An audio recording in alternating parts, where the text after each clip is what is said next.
Nazdar lidi, já jsem Petr.cz a vítám vás u tutoriálu, jak si stáhnout Battlefield 2.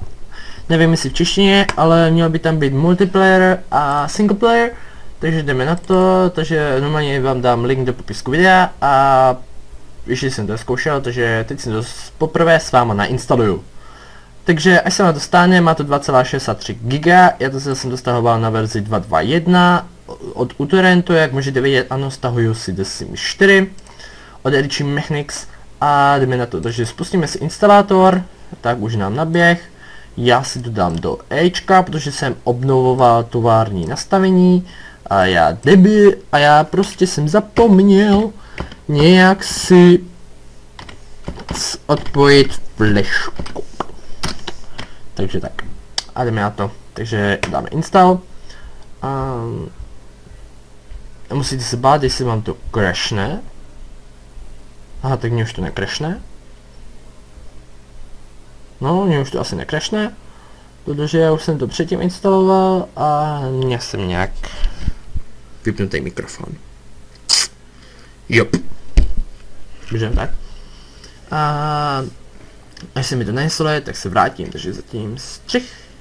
Takže lidi, jsem po střihu zpátky a můžu mít na to, takže otevřeme aplikaci.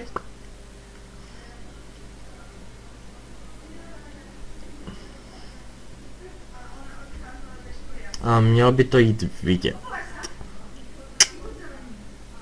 Mělo by to jít vidět. Pojďme.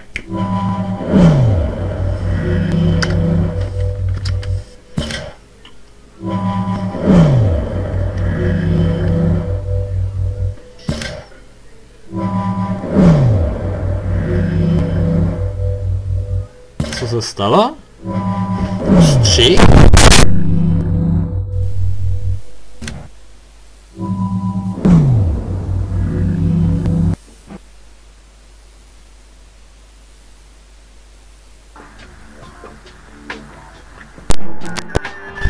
Aha, lidi, ještě střih.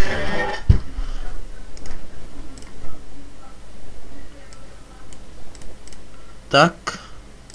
Můžeme jít na to. Takže dáme play single player. Starting single player. Už se mi to načítá. Aha, takže můžete vidět, ta hra je v angličtině. A jak to vidím, tak funguje. Aha. Optimization is for the best performance is made to minute notes. Optimization will occur each time video settings are changed. Animation system, animation collision, geometries. Aha. Takže vlastně ten multiplayer je rovnou v tom, jestli jsem tak správně pochopil.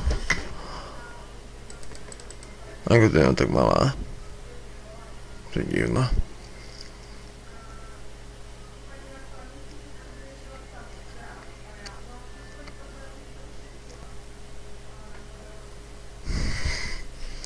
Pojďme.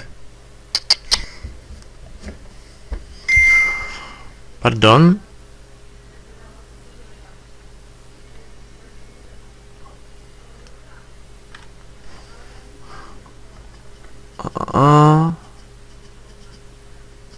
Už. Aha. Auto radio, join game. Takže jak můžete vidět, já si dám třeba tatka, done. You will assault. Squad. Done.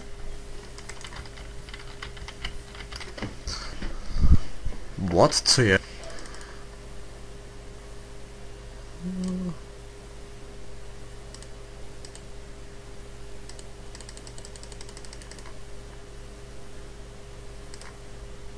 Já dám done.